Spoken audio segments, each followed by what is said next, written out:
माझ्याकडे त्यांनी कुठल्या बाबतीचा विरोध केला हे आताची मला माहिती नाही, पण मला एवढं सर्व स्पष्ट माहिती आहे कोण कोणाचा हक्क हिरावून घेत नाही आहे. ओबीसी समाजाच्या आरक्षणाला हात न लावता मराठा समाजाला जे काय आरक्षण द्यायचं आहे, जे काय अधिकार द्यायचे त्या दृष्टिकोनातून घेतलेला तो निर्णय आहे. भुजबळ साहेबांच्या समोर कुठलेही गैरसमज असतील तर ते दूर करण्याचं काम आमचे आदरणीय मुख्यमंत्री करतील. आता isakal.com आहे देशातील नंबर 1 ची मराठी न्यूज वेबसाईट. प्रत्येक अपडेटसाठी isakal.com ला नक्की भेट द्या. साहेब, कर्नाटक रेल्वे स्टेशनचं छत्रपती स्टेशन आहे, त्याचं नाव बदलण्याचा सरकारने निर्णय घेतलाय. जरांगे पाटीलांनी सरकारला विनंती केली की सरकारने पत्र द्यावं हे नाव बघा, जिथे जिथे काँग्रेसचं सरकार आहे ते हिंदू द्वेषित आहेत, शिवाजी महाराजांच्या विरोधात भूमिका सातत्याने घेत आहेत आणि जिहादला समर्थन करणारे आहेत. आता छत्रपती शिवाजी महाराजांचं नाव बदला ही मागणी लोकप्रतिनिधी करतात आणि मुख्यमंत्री त्याला दुजोरा देतात. हे दुर्दैवच म्हणावं. हे काँग्रेसच्या महाराष्ट्राच्या नेत्यांनी ह्याच्याबद्दल उत्तर द्यावं ना की त्यांना त्याचं समर्थन ते करतात का. तुम्ही जरांगे पाटीलांनी आमच्याकडून अपेक्षा व्यक्त केली ही चांगलीच गोष्ट आहे, पण राज्यातल्या काँग्रेसच्या नेते मंडळींनी उत्तर द्यावं. त्यांनी खरं म्हटलं तर त्यांच्या कर्नाटकच्या मुख्यमंत्र्याकडे जावं आणि त्यांना सांगावं की शिवाजी महाराजांच्या नावाला नाव बदलला आमचा विरोध आहे. हा धाडस काँग्रेसचे महाराष्ट्राचे नेते करतील का हा प्रश्न मला त्यांना विचारायचा आहे. नाही करत असतील तर ते सगळ्या औरंग्याच्या अवलादी आहेत. मुंबईच्या आफताबसह 8 दहशतवाद्यांना विशेष पथकाने ताब्यात घेतलंय. मोठा कद उडवलाय कसं बघता? बघा, आमच्या देशाचे पंतप्रधान आणि आमचे कार्यतत्पर असलेले गृहमंत्री अमित शहाजी ह्यांच्या पूर्ण कारकिर्दीमध्ये दहशतवाद असो, नक्सलाईट कारवाया असो, अर्बन नक्सल असो, या सगळ्या बाबतीला अतिशय चांगल्या पद्धतीने नियंत्रण आणलेलं आहे. आज आपल्या देशामध्ये दहशतवादी कारवाया करणं हे एवढं सोपं राहिलेलं नाही आहे. जे काँग्रेसच्या कालावधीमध्ये तुम्हाला माहिती आहे बॉम्बस्फोटची आपल्या सगळ्यांना सवय झालेली, पण आज भारतीय जनता पक्षाने NDA आणि प्रामुख्याने मोदी साहेबांच्या कारकिर्दीमध्ये आणि अमित भाईंच्या नेतृत्वाखाली असलेल्या गृहमंत्रालयामध्ये कुठलाही अतिरेकी आमच्या भारताकडे वाकड्या नजरेने पाहू शकत नाही. साहेब, दसरा मेळाव्याला 2 ठाकरे बंधू एकत्र येण्याची चर्चा चालू आहे. तुम्ही काय करू शकतो त्याला? तुम्ही मला सांगा, मी काय करू शकतो त्याबद्दल? त्यांनी एकत्र यावं, एकत्र बसावं, एकत्र जेवण खावं, अतिशय चांगली गोष्ट आहे. कुठलंही कुटुंब अगर एकत्र येत असेल तर त्याचं कौतुकच करायला हवं. ते एवढे पतपेढीच्या निमित्ताने एकत्र आले की नाही, बाप रे, सगळ्या विरोधकांचा धुवा उडून दिला. एवढा धुवा उडवून दिला की 21-0 झालं. म्हणजे परत आता एकत्र येत असतील तर त्यांना माझ्या शुभेच्छा आहे. महायुतीच्या घटक इतर पक्षांना घेऊन, ठाकरेंना वगळून इतर पक्ष एकत्र घेऊन निवडणूक लढवण्याची काँग्रेसची अशी चर्चा आहे. हो, तो काँग्रेसच्या कार्यालयामध्ये जे चहा पाजायला जातात त्यांनी सांगावं खरं आहे का कुठं आहे. मी कसं सांगू शकतो? काँग्रेसमध्ये काय चाललंय हे काँग्रेसच्या नेत्या मंडळांना विचारलं पाहिजे ना. तुमचा नेटवर्क पोलिसांपेक्षा स्ट्रॉंग दिसतोय. मुंबई ते विजयदुर्ग रोरो यशस्वी चाचणी झालेली आहे.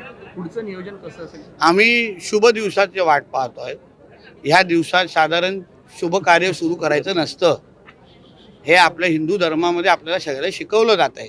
म्हणून आम्ही शुभ दिवसाची वाट पाहतोय. सगळी तयारी झालेली आहे, फक्त बोट तिथून निघण्याची वाट पाहतोय आम्ही. त्यासाठी एक शुभ दिवस जेव्हा येईल तर तुम्हाला सगळ्यांना आम्ही तिथे आमंत्रण देऊ. साहेब, राजकोटचा जो किल्ला आहे तो आजपासून खुला करण्यात आला आहे पर्यटकांसाठी, काय भावना आहेत? चांगली गोष्ट आहे. शेवटी सगळ्या गोष्टीची काळजी घेऊनच या जिल्हा प्रशासनाने तो निर्णय घेतला असेल. शेवटी तो जे काही तिकडे काही गोष्टी घडल्या त्या परत कधीच घडू नये या दृष्टिकोनातून जिल्हा प्रशासनाने, सुतारजींच्या टीमनी सगळ्यांनी आणि PW डिपार्टमेंटनी एकत्र घेऊन काही पावलं उचललेली.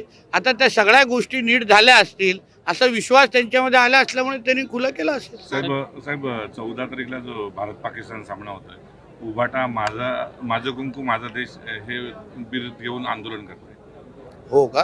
मला माहित नाही, मी माहिती घेऊन बोलू आपण कारवाई केली कणकवलीमध्ये. त्यानंतर आतापर्यंत जवळजवळ कोट्यवधींचा मुद्देमाल जप्त झालेला आहे. पोलिसांकडून कारवाई होत आहे, सतत कारवाई होत आहे. मात्र कुठेही हा जे प्रकार आहे तो मात्र पूर्णतः थांबलेला दिसत नाही. काल रात्री देखील अगदी कोट्यावधी रुपयाची दारू जी आहे पुन्हा जप्त करण्यात आली. तुम्हाला असं वाटतं की वर्षानुवर्ष चालू असलेला प्रश्न लगेच संपावा, त्याला काही प्रक्रियेची वेळ द्यायची तुमची तयारी आहे की नाही? शेवटी जिल्हा प्रशासन, जिल्हा पोलीस हे आपल्या माध्यमातून जे विविध आता कारवाई तुम्ही दिवसातले किमान 4 बातम्या देत आहेत, तर आम्हीही बघतोय की कुठल्या पद्धतीने कारवाई अतिशय जोमाने सुरू आहेत. म्हणजे ह्या गोष्टी आपल्या जिल्ह्यामध्ये चालू होत्या आणि आपण नजरअंदाज करत होतो, पण आता कारवाई होत आहेत. थोडा तुम्ही वेळ द्या. प्रत्येक गोष्टीवर माझ्या बारकाईने लक्ष आहे, म्हणून मी काय करू शकतो हे मी पोलिसांना दाखवलं. पण आता मला पोलिसांना संधी द्यायची आहे. पोलीस आपलं काम प्रामाणिक पद्धतीने करतायत. लोकांच्या अपेक्षा आमच्याकडून वाढलेल्या आहेत. कधी नाही तर ह्या मोठ्या कारवाई आपल्या जिल्ह्यामध्ये होत असताना आपल्याला दिसत आहेत. म्हणून तुम्ही संयम ठेवा.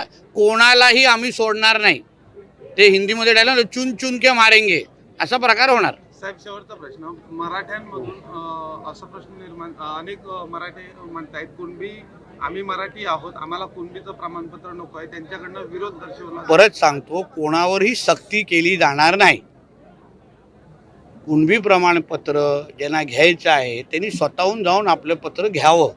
कोणाला घरातून काढून नाही तू कुणबीत हो असं होत नाही. कोकणामध्ये खूप आपल्यातले जाणणारे सहकारी आहेत, ते त्याच भूमिकेचे आहेत. म्हणून ना सरकारने सक्ती केली आहे, ना आंदोलकांनी सक्ती केलेली आहे, असं कुठेच नाही. म्हणून ज्यांना जे पाहिजे असेल, ज्यांना मराठा म्हणूनच राहायचं ते मराठा म्हणूनच राहणार आहेत. पण ज्यांना कुणबीचं प्रमाणपत्र पाहिजे असतील ते सरकारकडे जातील, आपले दाखले आणि पुरावे दाखवतील. साहेब, कुडाळमध्ये नगराध्यक्ष 6 नगरसेवकांचं निलंबन झालं भाजपच्या, आणि त्यानंतर भाजपच्या जिल्हाध्यक्षांवर टीका देखील. मला असं वाटतं की आमच्या जिल्हाध्यक्षांनी त्याच्याबद्दल भूमिका मांडलेली आहे.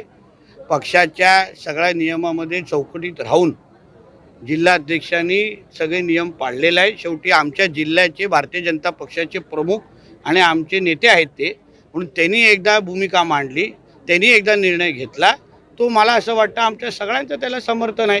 पक्षशिस्त आणि पक्षामध्ये असलेले जे नियम कायदे आहेत ते माझ्यासकट सगळ्यांना लागू आहेत. म्हणून जे त्या नियमाअंतर्गत येतील, जे ते नियमाचा भंग करतील त्याच्यावर कारवाई होणारच आहे. आणि त्या दृष्टिकोनातून आमच्या जिल्हाध्यक्षांनी कारवाई केलेली आहे.